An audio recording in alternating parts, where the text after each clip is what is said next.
Our schools teach us everything except how to build an unshakable core. We learn to solve equations and memorize dates, but we are never shown how to fortify our minds against the chaos of life. The Roman Emperor Marcus Aurelius wrote, "You have power over your mind, not outside events. Realize this, and you will find strength." That is the profound gap in our modern education, the missing curriculum for the soul. This video reveals 20 Stoic principles for cultivating an internal resilience that no one can take from you.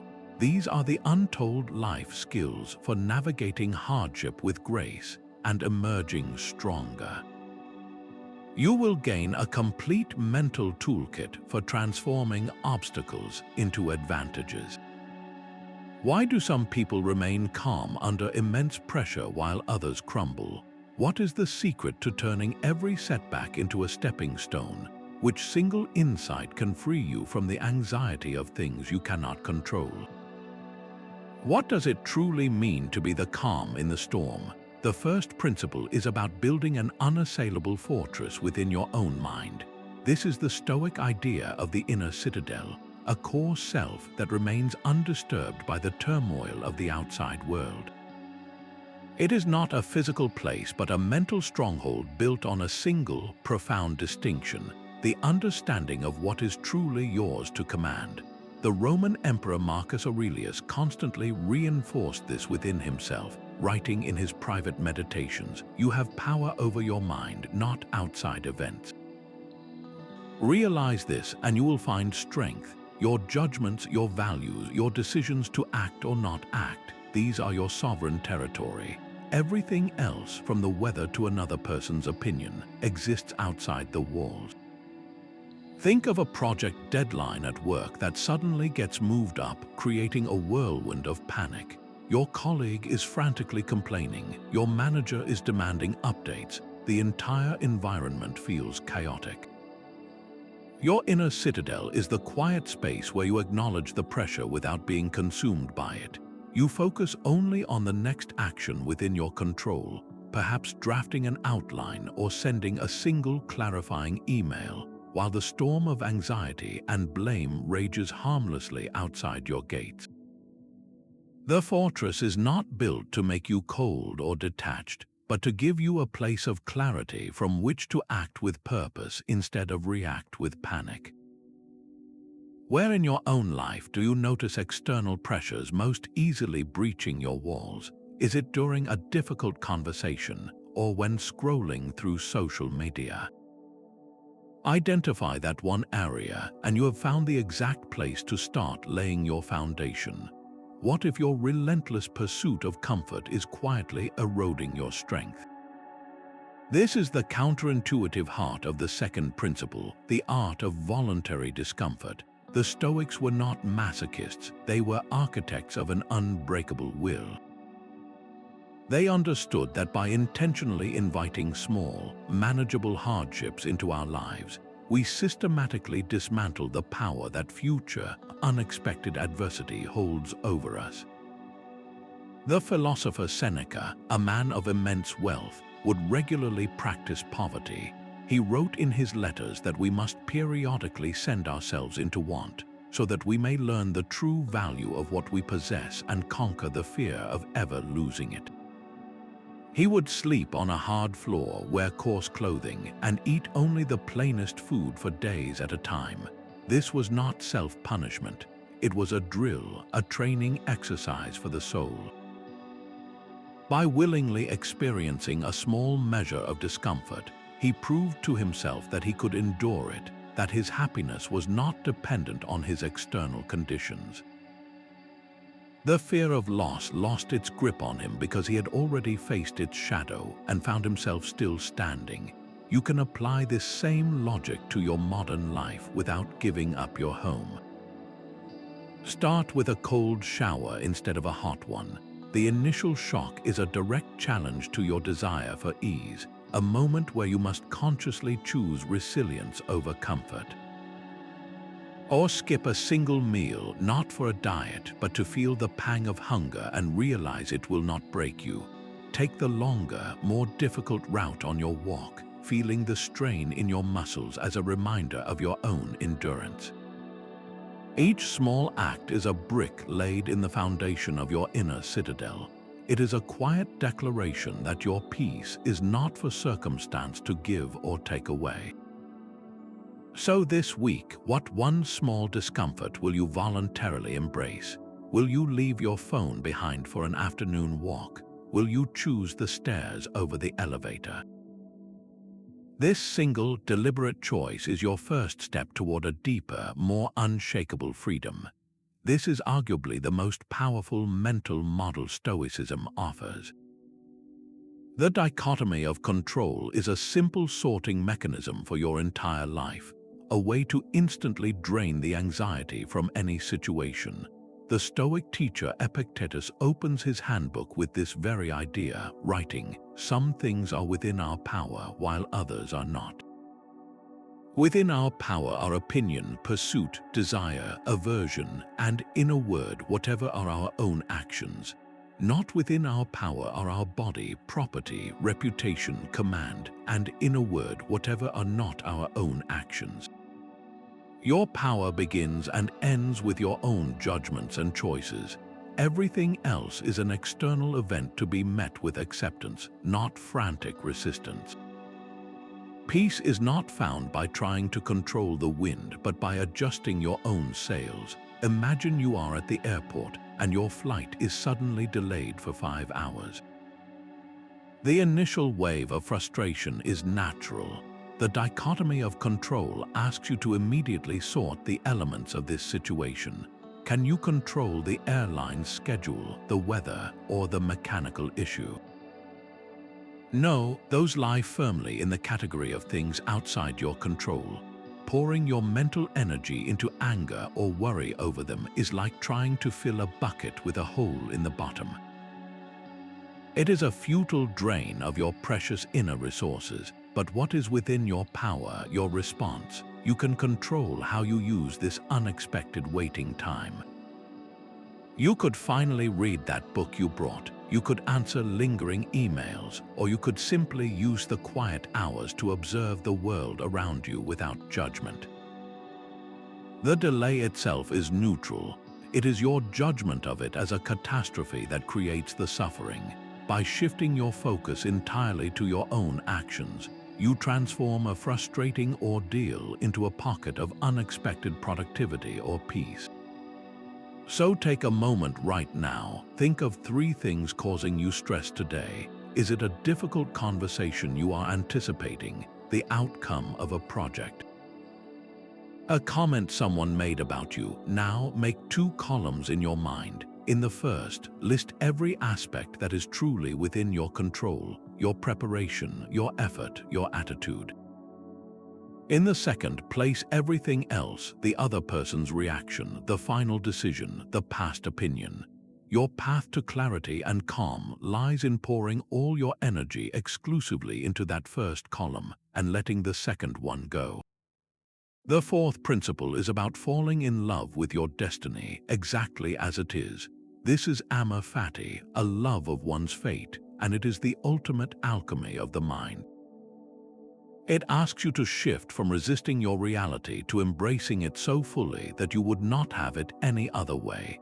The Stoic Emperor Marcus Aurelius practiced this daily, reminding himself to accept whatever comes to you woven in the pattern of your destiny, for what could more fittingly be your own.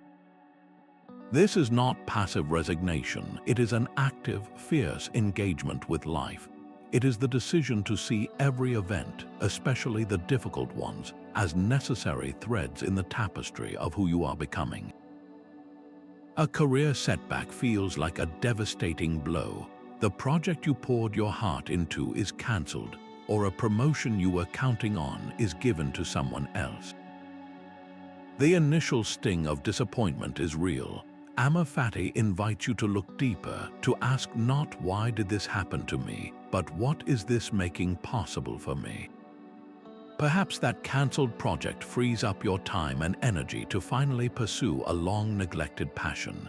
Maybe losing that promotion forces you to re-evaluate your true strengths, leading you to a different role or even a new industry that is a far better fit for your unique talents. The setback itself becomes the very catalyst for a more authentic and fulfilling path, a path you might never have discovered without that initial push from fate. The obstacle in this new light is not in the way, it is the way. Think back on a recent difficulty in your own life, a disappointment or a frustration that felt like a pure negative. Can you identify just one hidden benefit it offered? Perhaps it taught you a new level of patience, or it revealed the depth of a true friendship, or it simply forced you to slow down and reassess what truly matters to you. That single spark of recognition, that moment you find the good woven into the difficulty, is the beginning of Amor Fati. It is the start of a profound friendship with your own life, exactly as it unfolds. Stoics believe that to fear less, you should actually visualize worst-case scenarios.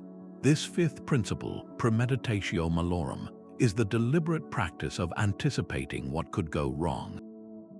It sounds like a recipe for anxiety, but it is in fact the exact opposite. It is a drill for the mind, designed to inoculate you against the paralyzing shock of misfortune by making the unfamiliar familiar. Seneca explained it with perfect clarity when he wrote, "He who has anticipated the coming of troubles takes away their power when they arrive." This is not about expecting the worst to happen. It is about being prepared for any possibility so that you are never caught off guard. You are not inviting disaster, you are disarming it. Think about the common fear of public speaking. The anxiety often comes from a vague, looming dread of humiliation. Premeditatio Malorum asks you to walk directly into that fear with your eyes wide open. So you stand to give a presentation and your mind goes blank. The audience grows restless, a few people even get up and leave. Instead of letting this imagined scenario terrorize you, you calmly rehearse your response within the safety of your own mind. You take a breath, you glance at your notes, you make a humble, self-deprecating joke to reconnect with the audience, and you carry on. By mentally living through this possibility, you drain it of its power to shock you.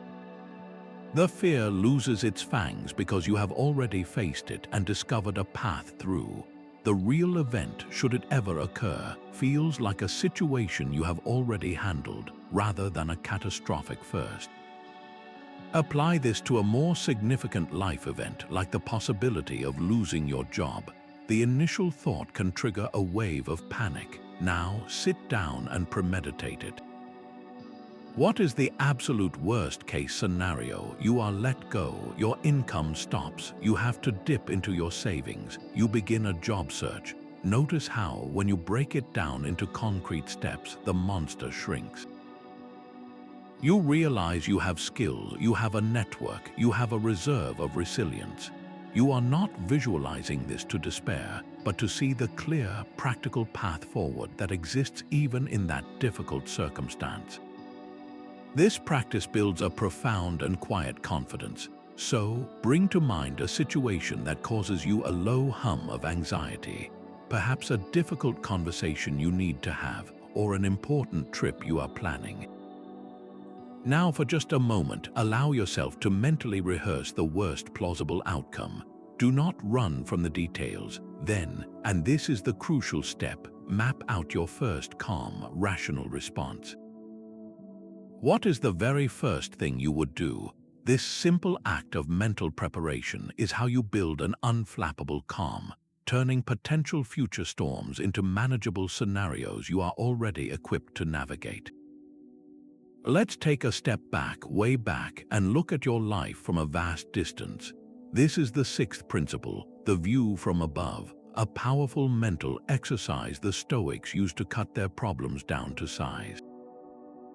It is about zooming out from the intense, close-up frame of your immediate worries and seeing your existence from the grand scale of the cosmos or the sweeping arc of history.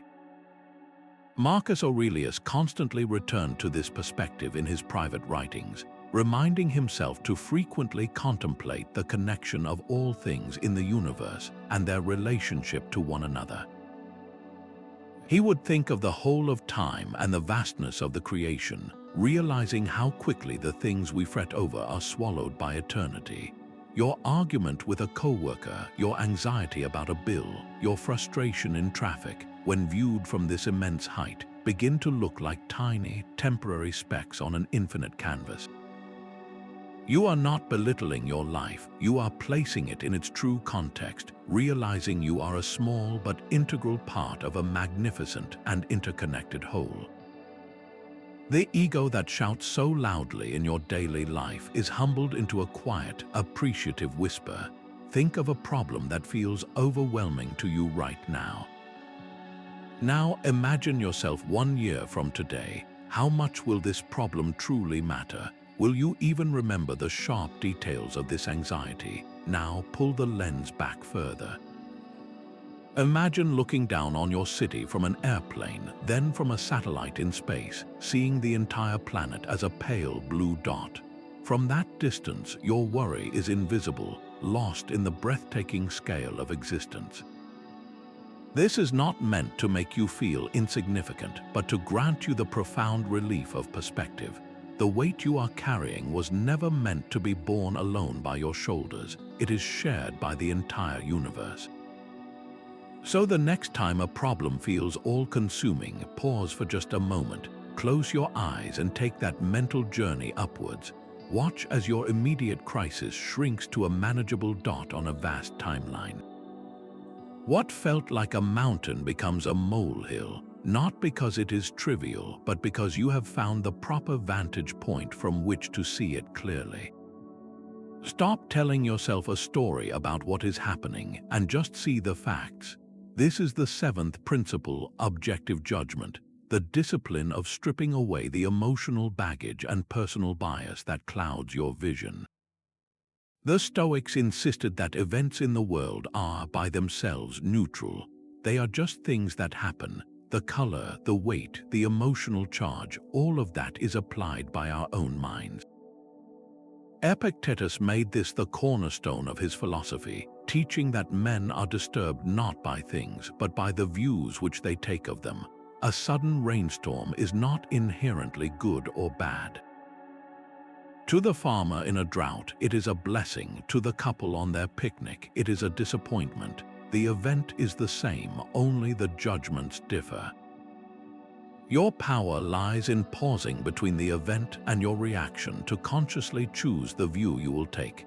Take the example of receiving critical feedback on a project you worked hard to complete. Your initial, raw reaction might be to feel attacked, defensive, or disheartened. The story you tell yourself is one of personal failure or unfairness. Objective judgment asks you to set that story aside and look at the feedback as if it were a scientist observing data. What are the actual words on the page? What specific points are being raised? Separate the factual content from the tone in which it was delivered. That sentence, "The conclusion lacks supporting data," is not an attack on your character. It is a simple, neutral statement of a perceived gap. It is raw material, information you can choose to use or ignore for the purpose of improving your work. By depersonalizing the event, you drain it of its emotional toxicity and transform it into a useful tool. The criticism no longer controls you because you have control over how you interpret its meaning. Think back to a recent moment where you had a strong emotional reaction, perhaps a flash of anger in traffic or a wave of anxiety after a meeting. Now, try to re-describe that event to yourself using only objective, neutral language. Instead of saying, "That driver cut me off and ruined my morning," you might say, "A car moved from the adjacent lane into my lane without signaling, causing me to press my brake pedal." Notice how the emotional heat instantly dissipates. the facts remain, but the story of being personally wronged vanishes. This practice is not about becoming cold or unfeeling. It is about giving yourself the clarity to see what is actually there, so you can respond from a place of power rather than react from a place of pain. What single event from your day could you re-examine through this lens of pure, unadorned fact? You are going to die. Let's talk about why that's a good thing to remember. This eighth principle, Memento Mori, is the Stoic practice of meditating on your own mortality. It is not a grim obsession with the end, but a profound tool for clarifying what is essential in your life right now. The thought of death, when held consciously, acts like a filter, stripping away the noise of vanity and fear, leaving only what is truly vital. Marcus Aurelius kept this at the forefront of his mind, writing in his meditations, "You could leave life right now." Let that determine what you do and say and think. He was not being morbid, he was installing a mechanism for immediate priority. The awareness that your time is limited and profoundly precious injects a gentle but firm urgency into your days. It asks a simple, piercing question. Is this how you would choose to spend your final moments? Think of that difficult conversation you have been avoiding with a loved one. The fear of conflict or awkwardness has you putting it off day after day. Now hold the memento mori in your mind, remembering that your time with this person is finite, that one day there will be no more chances to speak. How does that change your calculus? The temporary discomfort of the conversation suddenly seems insignificant compared to the weight of an unresolved relationship. The thought of death gives you the courage to prioritize connection over comfort. Or consider that project you have been procrastinating on, the book you want to write, the business you dream of starting. The shadow of tomorrow makes it easy to delay. But the memento mori shines a light on the fallacy of that shadow. It reminds you that tomorrow is not a guarantee, that the only time you truly possess is this present moment. The thought of an ending is what makes a story compelling, and it is what makes your life meaningful. It pushes you to stop planning and start acting, to infuse your present actions with the significance they deserve. So here is a challenge for you, a question to carry into your evening. If you knew with certainty that you had just 1 year left to live, what one thing would you start doing today that you are not doing now? And what one thing would you stop? Your honest answers to these questions are a direct map to the life you are meant to be living. They reveal the gap between your current routine and your deepest values. Memento Mori is not a threat, it is the most loving and urgent reminder to close that gap starting now. Your strength isn't just for you, it's meant to be used in service of others. This ninth principle, the discipline of action, transforms our internal fortress into a source of good for the world around us. The Stoics called this justice, the highest virtue, which directs our actions toward the common welfare. Marcus Aurelius framed it as a fundamental duty, writing, "What brings no benefit to the hive brings none to the bee." We are not isolated individuals. Our capacity for reason and strength obliges us to contribute to the human community. Your inner resilience, your clarity of judgment, your unshakable calm, these are not trophies to be admired in private. They are tools meant for the shared workshop of society.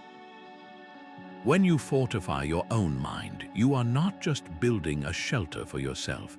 You are constructing a pillar that can help hold up the world for others. Imagine you are at work and a colleague is struggling with a complex part of a shared project. You have already mastered your own portion. The easy, self-focused path is to stay in your lane, finish your work, and earn your individual praise. The discipline of action asks more of you. It calls you to actively choose to help your colleague succeed, spending your own time and energy to explain a difficult concept or to offer a supportive insight. There is no immediate promotion or bonus tied to this act. Your reward is the quiet knowledge that you have acted in accordance with your nature as a social being, strengthening the entire team and, by extension, the whole organization. This is justice in motion, your internal strength flowing outward as a practical, tangible benefit for your community. So, as you move through your week, hold this question in mind. What is one small, deliberate action you can take that offers a clear benefit to your family, your team, or your local community without any expectation of personal gain in return? Perhaps it is patiently mentoring a new neighbor, or volunteering an hour of your skill to a local group, or simply listening deeply to a family member without distraction.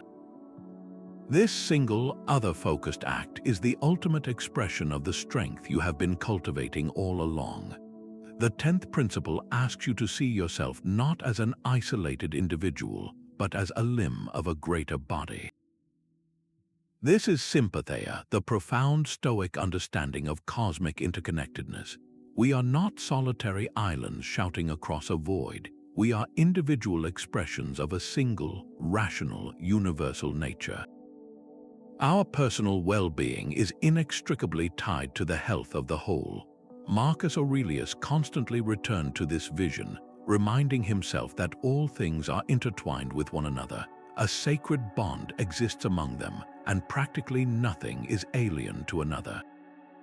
We are all made for one another, he wrote, and to hinder another is to oppose the very nature of the world.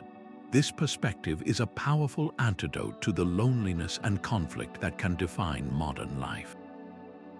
When you truly internalize that you are a part of humanity, not apart from it, feelings of hostility and judgment begin to melt away, replaced by a deep and natural empathy. Your frustration with another person is not a conflict between two separate entities, but more like a hand being angry with the foot for being slow. Both are parts of the same system, both are essential for the body to move forward, and an injury to one is an injury to the other. Think of a time you felt deep frustration with a colleague or a family member. Perhaps they were stubborn, inefficient, or said something hurtful. In that moment, they felt like an obstacle, an opponent. Sympatheia invites you to shift your gaze. See them not as a villain in your story, but as another human being, a fellow limb of the same vast body, who is also flawed, also struggling, and also acting from their own limited understanding of the world. They are not trying to ruin your day, they are simply trying to navigate their own. This does not mean you must approve of their actions, but it allows you to respond from a place of understanding rather than raw reaction. You can address the problem without declaring war on the person. So, bring to mind someone you find particularly difficult. For just a moment, set aside your grievance and practice seeing them through this lens of shared humanity. See them as a person who has known disappointment, who feels fear, who wants to be happy and safe, just like you. This single, conscious shift in perception can dissolve the barrier between you, turning a source of conflict into an opportunity for connection. It is how you stop fighting against the world and start working with it. There is a way to pursue your goals with all your heart, yet remain perfectly fine if they do not work out. This 11th principle is the reserve clause, a mental safety net that the Stoics wove into all their endeavors. It is the simple but profound practice of adding an unspoken caveat to every plan you make, fate permitting. You give your absolute best, but you hold the specific outcome loosely, understanding that the final result is not entirely in your hands. Seneca captured this delicate balance perfectly, advising that we should plan our lives as if we have a long journey ahead, all while being ready to give everything back at a moment's notice. This is not a lack of ambition, it is the highest form of emotional intelligence. It allows you to act with fierce intention without tying your self-worth or your happiness to a result you cannot fully control. You are investing your effort, not your identity, in the endeavor. Think of preparing intensely for a job interview, a role you deeply desire. You research the company, you practice your answers, you prepare your portfolio. You pour your energy into the preparation, which is your sovereign territory. But as you walk into the interview room, you carry the reserve clause quietly in your mind, adding the phrase, "if the fates allow." This internal acknowledgement does not weaken your resolve, it liberates it. It means that if you do not get the offer, your world does not collapse. The rejection is not a verdict on your worth, but simply an external event, one thread in the larger tapestry of your career that you cannot yet see. You gave your best to the part you controlled, and the rest was never yours to command. Your equanimity remains intact because it was never put on the line. So take a goal you are striving for right now, something that matters to you. It could be a fitness target, a creative project, or a personal milestone. Say it aloud to yourself, and then consciously add those 3 words, fate permitting. Feel the subtle but powerful shift that occurs. The pressure to succeed transforms into a commitment to try. The fear of failure loses its edge. You are no longer a slave to the outcome, but a free agent doing your part within a vast and unpredictable world. This is how you chase your dreams without being chased by them. An obstacle is not a block in the road, it is the road itself. This 12th principle takes the love of fate one step further, transforming it from a philosophy of acceptance into a dynamic engine for progress. It is the art of turning every hindrance into the very fuel for your journey. The Roman Emperor Marcus Aurelius embedded this radical idea into his daily practice, writing in his private meditations, "The impediment to action advances action." What stands in the way becomes the way. Notice the active language. The obstacle does not just happen to be there, it actively advances your progress. It is not a detour, it is the direct path, but only if you have the eyes to see it and the will to use it. Every barrier you encounter presents a specific, tailor-made opportunity to practice a virtue you would not have otherwise developed. A delayed train forces you to practice patience. A complex problem at work demands creativity. A difficult personal conversation calls for courage. The obstacle is not interrupting your training, it is the training. Consider the story of an inventor toiling away in a workshop. For years, every prototype fails in a new and frustrating way. Each failure seems like a definitive stop sign, a reason to quit. But this inventor, steeped in this Stoic mindset, sees each broken part not as proof of impossibility, but as a piece of data. One particular material keeps cracking under stress. Instead of lamenting its weakness, the inventor asks a different question. What if this failure is actually showing me the solution? This single, repeated obstacle, the cracking material, becomes the very clue that leads to the discovery of a new, more resilient composite. The breakthrough was not found in spite of the obstacles, it was built directly from them. The impediment became the way, so look at your own life right now. Identify one single, current obstacle that feels like a stubborn wall. It might be a financial constraint, a health challenge, or a recurring conflict. Now, reframe it completely. Ask yourself, what specific strength is this obstacle inviting me to build? If it is a financial constraint, is it a training ground for resourcefulness and frugality? If it is a health challenge, is it a masterclass in discipline and listening to your body? If it is a conflict, is it an arena to practice empathy and clear communication? Your obstacle is not your enemy. It is your most demanding and effective coach, one who will not let you progress until you have learned the exact lesson you need. What single virtue will you let your greatest challenge teach you today? You have less time than you think. The 13th principle is a direct confrontation with this sobering reality, the Stoic insistence on life's breathtaking shortness. This is not meant to frighten you, but to focus you, turning the fleeting nature of your days into the most powerful motivator for purposeful living. In his piercing essay on the shortness of life, Seneca delivers a line that has echoed for 2,000 years. It is not that we have a short time to live, but that we waste a lot of it. Life is long enough, he argues, and it has been given to us in a sufficiently generous measure for the highest achievements, if it were all well invested. The problem is not the calendar, but our attention. We act as if we have an endless supply of tomorrows, and in doing so, we fritter away the precious hours of today on distractions that leave no mark on our souls. Think about the last hour you spent scrolling through social media. Can you recall a single post with any real significance? Contrast that with an hour spent learning the basics of a language you have always wanted to speak, or having a deep, uninterrupted conversation with someone you love. The clock ticked at the same rate for both activities, but one expanded your life while the other simply consumed it. The shortness of life is the ultimate filter for your attention. It forces you to ask of every action, every commitment, every worry, is this worthy of my limited and irreplaceable time?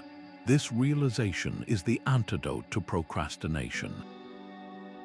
That project you have been putting off, that difficult but necessary conversation, that dream you keep shelving for a more convenient season, the shortness of life whispers that no such season exists. There is only now, so take a moment for a brutally honest audit. Look back at your last 24 hours. Where did your attention truly go? How many of those minutes were invested in things that align with your deepest values, and how many simply leaked away into the void of triviality? Identify just one of those time leaks, one recurring distraction that consistently pulls you from what matters. Your challenge is to consciously plug that single leak tomorrow, reclaiming that sliver of time for one small, purposeful act that actually adds to the richness of your life. The most important conversation you have each day is the one you have with yourself. This 14th principle, the mastery of your inner dialogue, is the continuous maintenance work for your inner citadel. Your mind is not a static fortress, it is a living garden, and your thoughts are the seeds you plant there every single moment. Left untended, weeds of fear, doubt, and irrational judgment will choke out the clarity and strength you have worked so hard to cultivate. Stoic strength is not about never having a negative thought. It is about developing the vigilance to spot that thought and the courage to challenge it before it takes root. The Stoic teacher Epictetus pointed directly to the source of our turmoil, reminding us that we are disturbed not by things, but by the opinions we hold about those things. And here is the most empowering part of his teaching. Those opinions are within our power to change. You hold the shears to prune the weeds in your own mind. Consider a moment of professional failure, a project that did not meet expectations. The automatic, weedy thought might spring up, I am a fraud, I cannot handle real responsibility. If left unchallenged, this single thought can spiral into a narrative of inadequacy that affects your future work and confidence. Mastering your inner dialogue means catching that thought the moment it appears and consciously choosing to replant it. You look at the same event and deliberately tell yourself a different story. This did not go as planned, and it is an opportunity to practice resilience and to learn where my process can be improved. The external event remains exactly the same, but your internal interpretation transforms it from a catastrophe into a training session. This is not naive positive thinking, it is rigorous mental discipline. You are not denying the reality of the setback, you are refusing to let that reality define your entire sense of self. Your inner voice should be your most supportive coach, not your most cruel critic. So, for the next 24 hours, make it your practice to simply notice. Carry a small notebook or use a note on your phone, and each time you hear that critical inner voice rise up, jot down the exact phrase it uses. Do not judge it, just record it. You might be surprised to see the same few destructive mantras repeating themselves. Is it, "I always mess things up," or "People will think I am incompetent"? This act of observation is the first and most crucial step in taking back control of your mental garden. By bringing these hidden thoughts into the light, you rob them of their power and reclaim your right to author your own inner story. In a world of constant noise, one of the strongest things you can do is choose silence. This 15th principle is not about being shy or withdrawn, but about wielding quiet as a deliberate tool for strength. The Stoics saw measured speech as a cornerstone of a rational life, a way to conserve your inner energy and avoid the endless troubles that spill from an unguarded tongue. Idle talk, especially gossip and complaint, is a slow leak in your inner citadel, draining your focus and entangling you in dramas that are not your own. Seneca captured this with his typical sharpness, advising that we should say only what is essential and say it concisely. He warned that too much talking is a symptom of a scattered mind, while silence is a sign of its composure. Epictetus was even more direct, reminding his students that we have 2 ears and 1 mouth so that we can listen twice as much as we speak. Your power grows not by adding your voice to the cacophony, but by absorbing, understanding, and responding only when your words can serve a real purpose. Imagine you are in the break room at work, and a conversation begins to spiral into gossip about a colleague who is not present. The easy, automatic path is to join in, to offer a nod or a comment that feels socially safe. Choosing the virtue of silence means you consciously opt out. You might simply listen without contributing, or you might find a neutral way to change the subject. This single act of restraint does several powerful things at once.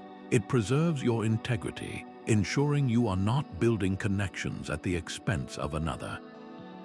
It conserves the mental energy you would have spent on negative speculation, and it sends a quiet but unmistakable signal about your character, that you are a person of substance, not of petty chatter.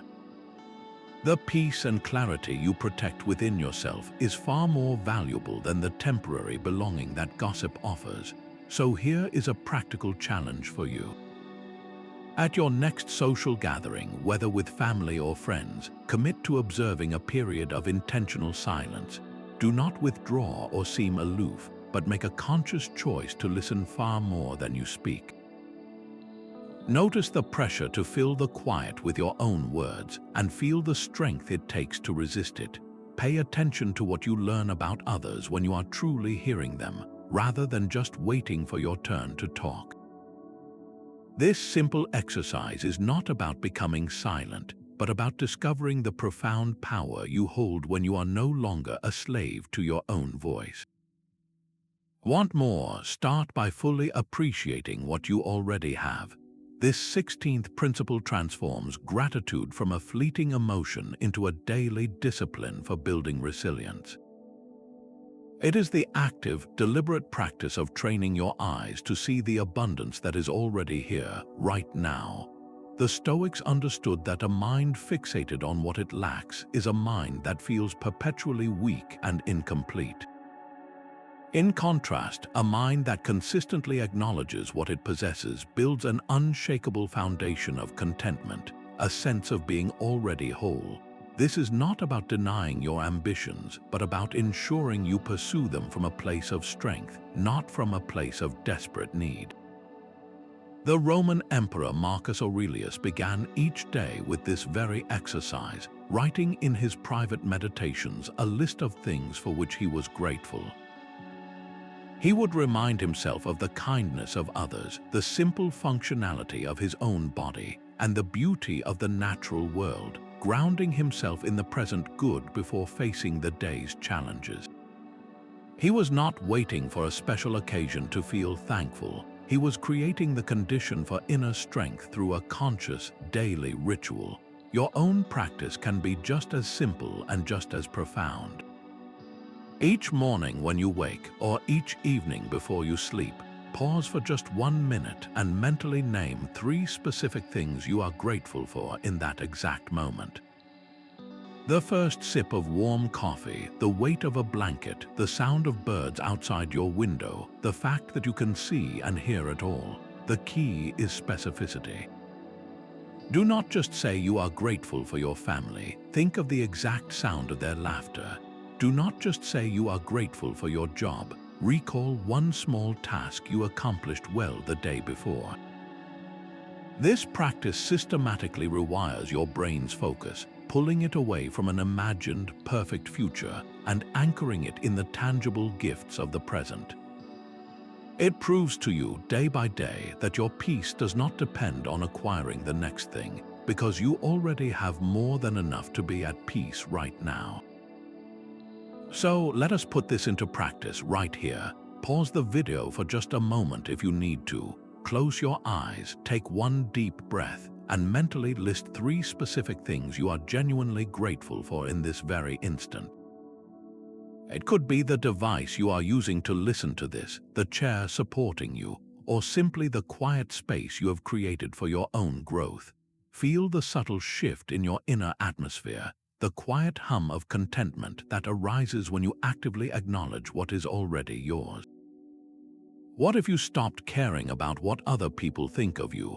This 17th principle, the contempt of fame, cuts directly against a deep human craving, the desire for external validation.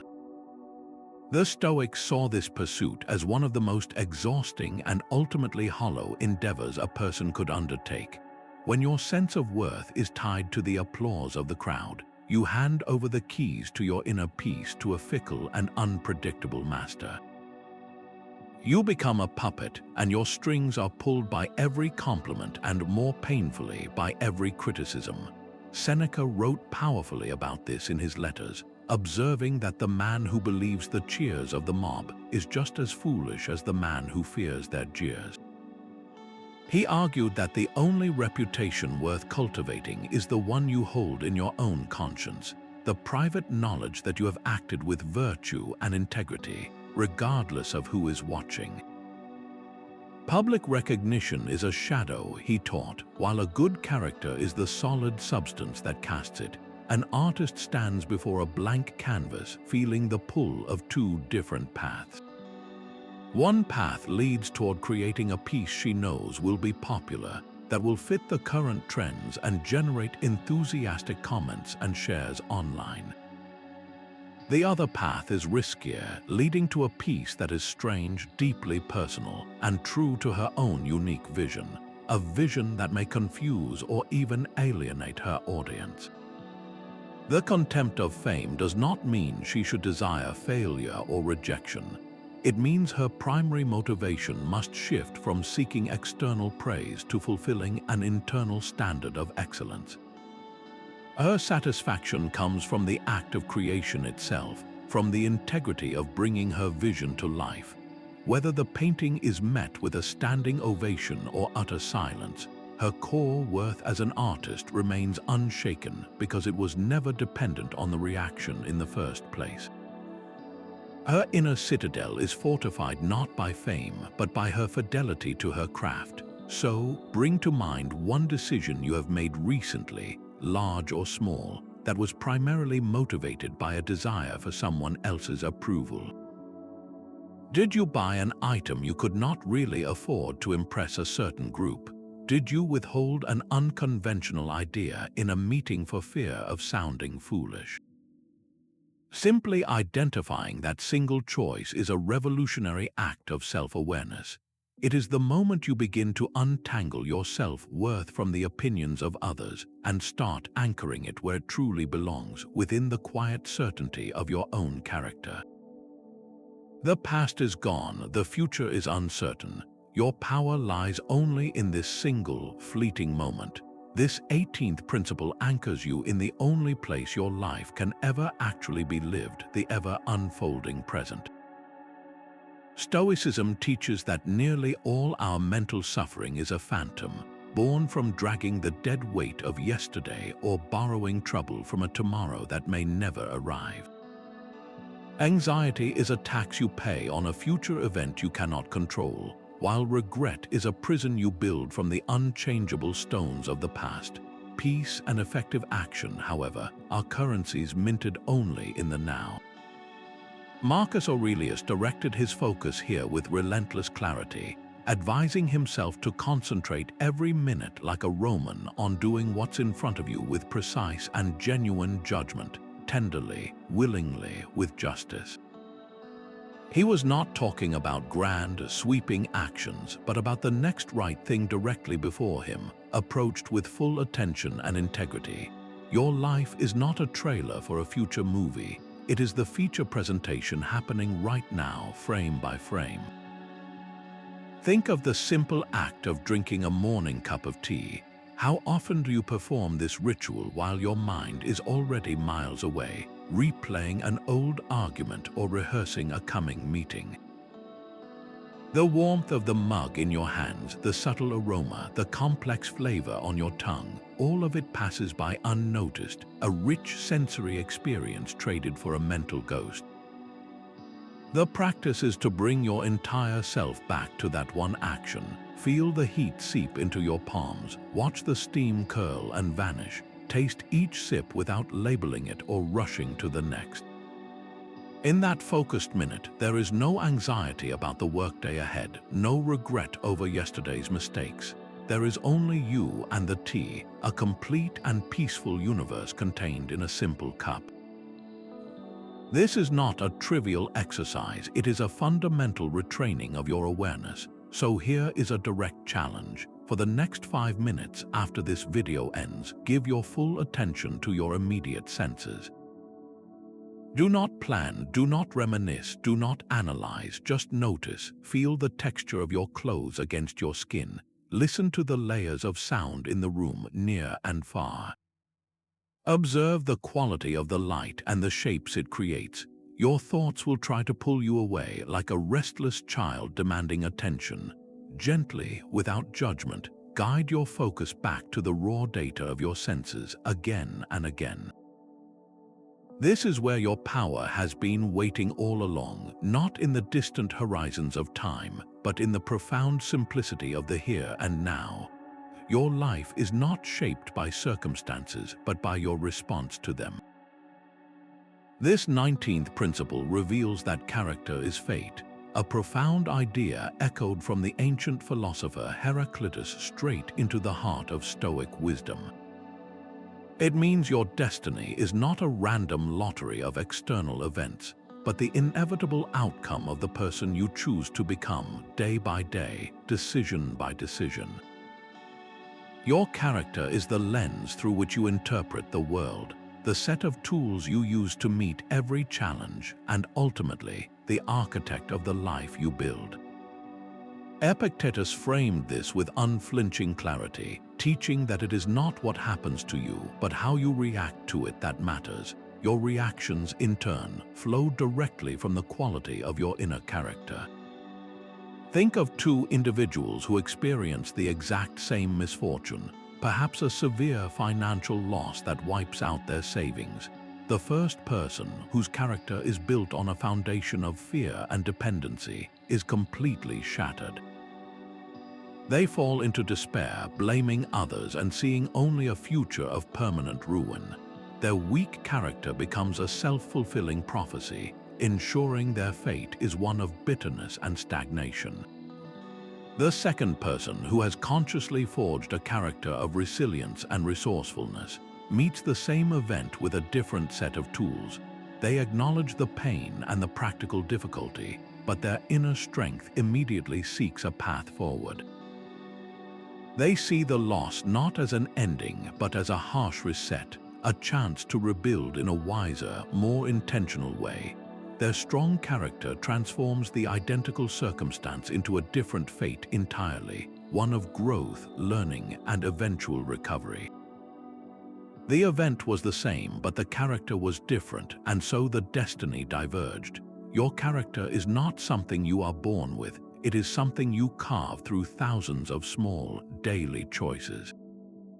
By consciously building a character rooted in virtues like courage, honesty, and integrity, You are not just improving yourself in the abstract, you are actively preparing yourself to handle any fate, no matter how difficult or unexpected, with grace and strength. You are ensuring that when life presents its inevitable challenges, your ingrained response will be one that leads to a good and meaningful outcome. So, look inward for a moment and ask yourself this defining question. What single core virtue, if you strengthened it starting today, would most profoundly reshape your destiny? Is it the courage to speak your truth, the integrity to do the right thing even when no one is watching, or the discipline to follow through on your most important promises? Name that one virtue, and you have identified the exact point where you can begin to take command of your fate. The final principle is about aligning your personal will with the rational, unfolding order of the universe. This is the Stoic concept of living in accordance with nature, the ultimate synthesis of all the internal strength you have been building. It is not about hiking in the woods, but about recognizing that the entire cosmos operates according to a coherent, rational law, and that our highest purpose is to harmonize our own choices with that grand design. For a Stoic, to live rationally and virtuously is to live naturally, because our essential nature as human beings is to be rational and social creatures working for the common good. Marcus Aurelius brought all his philosophy to a point with this very idea, writing, "Accept the things to which fate binds you, and love the people with whom fate brings you together, but do so with all your heart."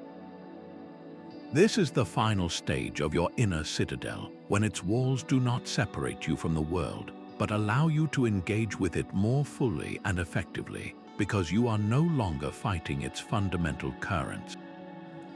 Your internal strength is perfected when your actions flow seamlessly from reason and virtue, becoming a natural part of the universal whole.